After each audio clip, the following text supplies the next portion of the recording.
Hey guys, good morning. So we got a couple things to do today. First, we're going to go over some notes. As I go through the notes, there is this notes review that I've created for you. It's kind of just like a guided notes. So as I talk, you might want to just fill out this, like open it up in another tab and just fill this out, or you can take notes and then go through it later. I'll also share the notes with you, so that'll help. Okay. So we're going to be looking at the notes here on states of matter and gas laws. So let's do that. And really today we're talking mostly about the states of matter. We're not going to talk too much about the gas laws today. We're going to focus on the states of matter. Oops. Okay, so the first thing we're going to be talking about, we can explain the states of matter through the use of something called kinetic molecular theory. And it basically explains the motions of the particles in a system. When we talk about states of matter, we're mostly focusing on intermolecular forces here. Okay, intermolecular forces are the forces between particles. So intramolecular bonds are the ones we've talked about already, like ionic, covalent, polyatomic. Okay, and now we're going to be talking and more focusing on the intermolecular forces, so forces between atoms and molecules that are the same compound. Okay, so let's erase that because don't need that.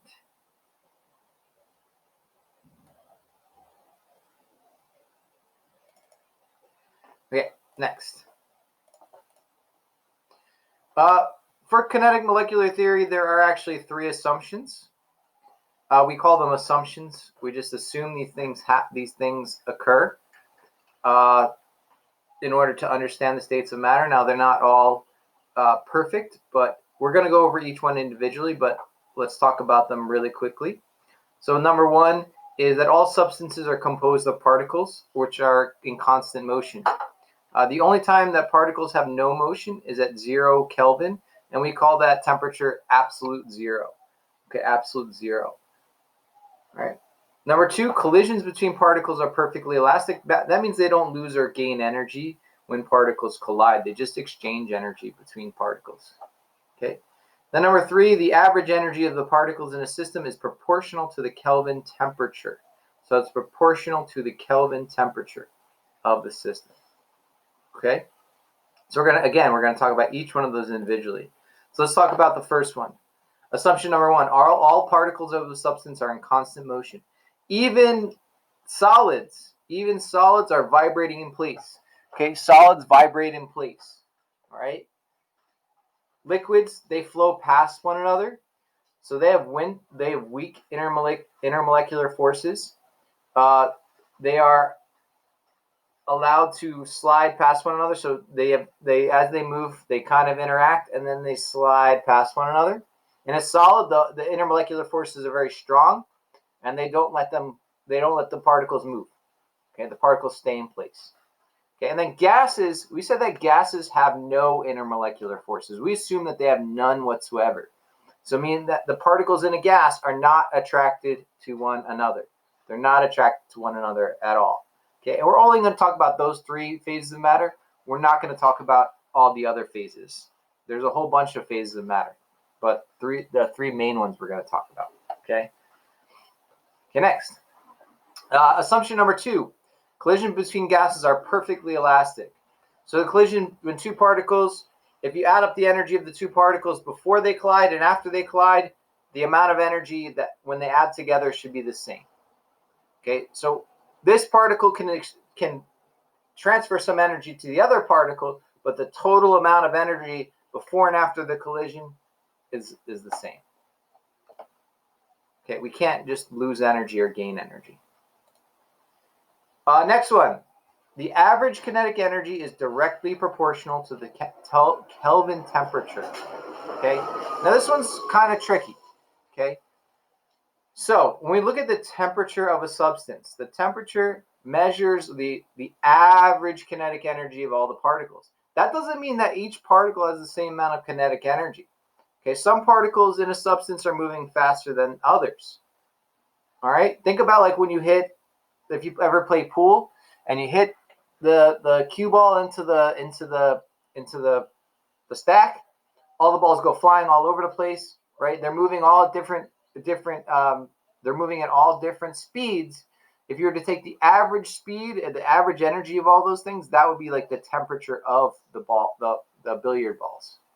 Okay, so not every single particle has the same amount of kinetic energy, but the temperature tells us what the average kinetic energy is.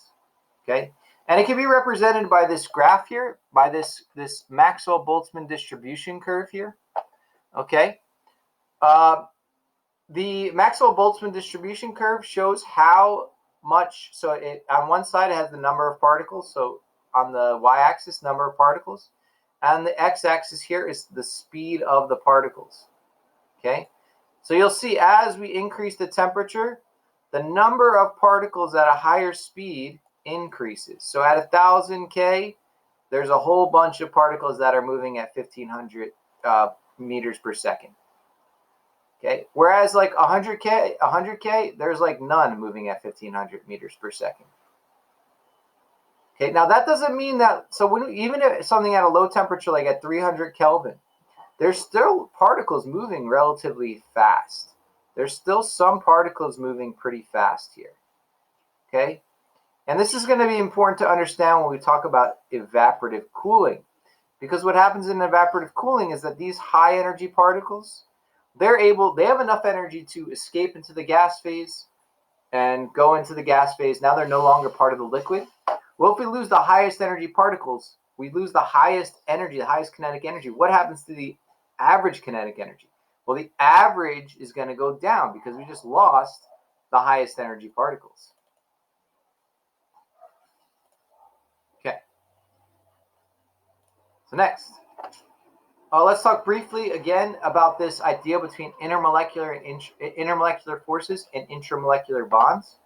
So intermolecular forces, inter means between, like international means between nations, and molecules means molecules. So, and then forces is forces, or push or pull. So we're talking about the push or pull between molecules. Okay. These are going to be things like dipole-dipole, induced dipole, London dispersion forces, things that you have not heard of and you will not hear of. We do not talk about these forces, what they are, in chemistry. We talk about them in AP chemistry or college chemistry, but not in this course. Okay? But they're the forces between molecules. Okay? These determine their physical properties. So the physical properties of matter. All right? Whereas if we talk about intramolecular bonds, intra means within, so like intramural means within an organization, and then molecules. Okay, these are the bonds between molecules. Sorry, between atoms in a molecule, between atoms in a molecule. These we have talked about. These are things like ionic bonds, covalent bonds, metallic bonds. Okay, and these determine the chemical properties of the element. Not of the element per se, but of the molecule or atoms. Okay, they determine chemical properties. Okay. Next. So when we talk about intermolecular forces, again, I talked about this briefly before. Gases, they're considered to have no intermolecular forces, or IMFs. This is not really true, but we assume that they don't have any IMFs. Liquids, they have enough. They have IMFs, but they have enough energy to break the IMFs, so they can slide past one another. And then finally, you have solids. Now, the intermolecular forces in solids hold the molecules and atoms in place, so they can only vibrate in place. So you notice I say like a lot of things a couple times here, because I think it's really important that we kind of go over things multiple times to make sure that you get it at least one of those times. Okay, phase changes in matter. So changes in state involve breaking IMFs. This is really, really important. It's only intermolecular forces that are broken when we talk about changes in states of matter. Okay? Now, you do need to know all of these terms here. So if we're going from a gas to a liquid, we call that condensation. Okay? And gases have more energy than liquids. So that's a loss of energy. So we're going to be losing energy. Evaporation, we're going from a liquid to a gas. That requires a gain of energy because gases have more energy than liquids. Okay? Then we know all these other ones, melting, freezing. Okay? The other ones you may not know is if we go directly from a solid to a gas, we call that sublimation, and we're gaining energy here. And if we're going from a gas directly to a solid, we're losing energy, and we call that deposition. Okay? So next, like I said, we're going to talk more about evaporative cooling.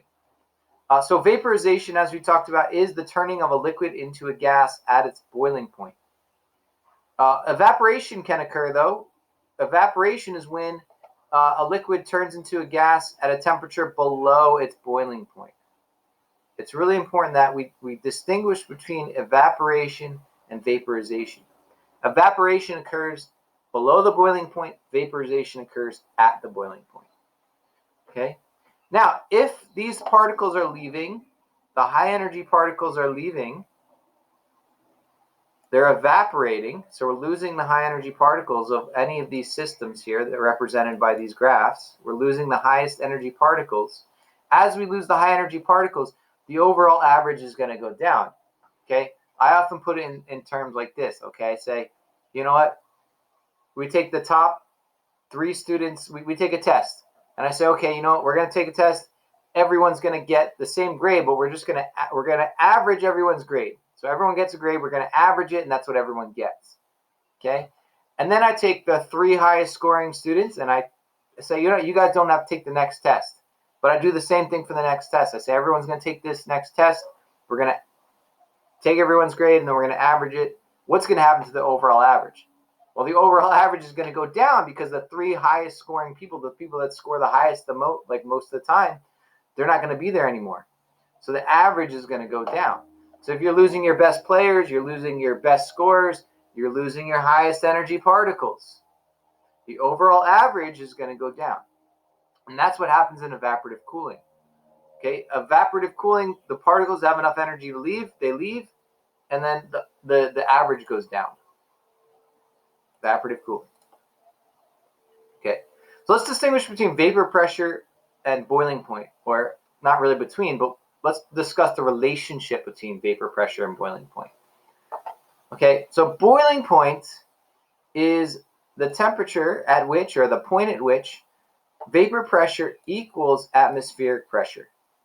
Basically, what we're saying is that all liquid is capable of becoming a gas. Okay, there is enough energy that all of the particles can go from the liquid phase to the gas phase. Okay, now boiling point actually varies with atmospheric pressure. Okay, when we talk about boiling point, and I say to you guys, what is the boiling point of water? Right, and you all say, oh, 100 degrees Celsius or 212 degrees Fahrenheit. Well, what we're actually talking about is the normal boiling point. The normal boiling point is the boiling point at 1 atm. Okay, so the boiling point at 1 atm or at sea level, that's what we consider the normal boiling point. But boiling point can change based on atmospheric pressure. As atmospheric pressure changes, the boiling point changes. Okay? The normal boiling point is what we refer to at 1 atm. Okay, now, what is vapor pressure? What the heck is vapor pressure? Why does it matter? So let's talk about that. So vapor pressure is actually the pressure exerted by a gas above a liquid. Okay, so what happens is, and we have a container here, some of this gas is going to evaporate. Okay, some of the gas is going to go into the gas phase. Now that gas is going to create a pressure. Gases always create a pressure. Okay, so that gas creates a pressure. That pressure is known as vapor pressure. So the pressure exerted by a gas above a liquid resulting from the vaporization of the liquid is the vapor pressure. Okay, now vapor pressure changes with temperature. Okay, because as we increase the temperature of the liquid, more of it will turn into a vapor, and more of it will create more pressure. So the vapor pressure will go up. As you increase temperature, vapor pressure will always go up. Okay. Now, if we close this container, if we close it, what's going to happen is the liquid is going to evaporate, turn into a gas, and it's eventually going to get to a point where the pressure is equal to its vapor pressure, and no more of it can really evaporate. It's not necessarily that no more of it can evaporate, it's that if a particle evaporates, one will condense. Okay? So for every particle that evaporates, one condenses. Evaporate, condense, evaporate, condense, evaporate, condense, evaporate, condense. And when that happens, we call that a dynamic equilibrium. So the rate of condensation, so the rate of the gas turning into a liquid, is equal to the rate of the liquid turning into a gas. Okay, we call that dynamic equilibrium. Now, vapor pressure does not depend on surface area. It doesn't matter if it's large or small surface area. Vapor pressure will stay the same. The only thing vapor pressure is reliant on is temperature. Vapor pressure and temperature are related. That's it. As temperature goes up, vapor pressure goes up. As temperature goes down, vapor pressure goes down. Okay. Now we look at vapor pressure and boiling point. Again, if we increase pressure, we're going to increase boiling point. Okay, think about it. If anyone here has a pressure cooker, what a pressure cooker allows you to do is to increase the boiling temperature of water. Typically, water will only get up to 100 degrees Celsius, and it won't get any hotter than 100 degrees Celsius. So at 1 atm, water will get up to 100 degrees Celsius. It won't get any hotter. However, if you change the pressure to 2 atm, now the boiling point will be greater than 100 degrees Celsius. So the temperature of the water can now get hotter. Okay, and we're going to talk when we get to thermodynamics, we're going to talk about why this occurs. Okay, why can't water get above 100 degrees Celsius? Well, if it gets above 100 degrees Celsius, it'll turn into a vapor at 1 atm. In order to keep it as a liquid, we need to increase the pressure. All right? So next. I think that might be it. Oh. All right, let's talk about phase diagrams really quickly. So there's a worksheet on the notes, and then there's also going to be this one on phase diagrams. So phase diagrams are kind of self-explanatory here. Well, not self-explanatory, but not too difficult to understand. Basically, phase diagrams show which state of matter exists for a substance at different temperatures and pressure. So pressure is on the x-axis, pressure is on the y-axis, temperature is on the x-axis. Ooh, talk too much. Okay, so at a given pressure and temperature, we can figure out what state of matter it is. So at this given pressure and this given temperature, we know that this is at this state of matter, which is liquid. Okay, so this area in the green, that is liquid. This area in the blue is solid, and this area in the pink is gas. Okay, the lines that separate them are the phase changes. Okay, so you'll see that if we're going from solid to liquid, we get melting, liquid to solid, we get freezing, and so on and so forth. Okay, so the lines represent the phase change. Okay, if you cross over a line, you're doing a phase change. Okay. Oh, sorry. Jack wants to say hi. Hi, Jack. Okay. Next, so there's a couple points we need to point out on the phase diagram here. First is this point right here, this triple point. This is the temperature and pressure where all three phases of matter are in equilibrium with one another. So meaning slight changes in temperature and pressure can cause them to change from a solid to liquid, liquid to solid, liquid to gas. So do all sorts of changes just by little tiny changes in temperature or pressure. Okay. The critical point. The critical point is basically the temperature. Once you're at this temperature, the liquid can no longer exist. Okay. After this point, it's always a gas. Okay. No matter how much pressure you put it under, it will not turn into a liquid. The critical point is often referred to the critical temperature, can no longer ever be a liquid. It will always be a gas. Okay?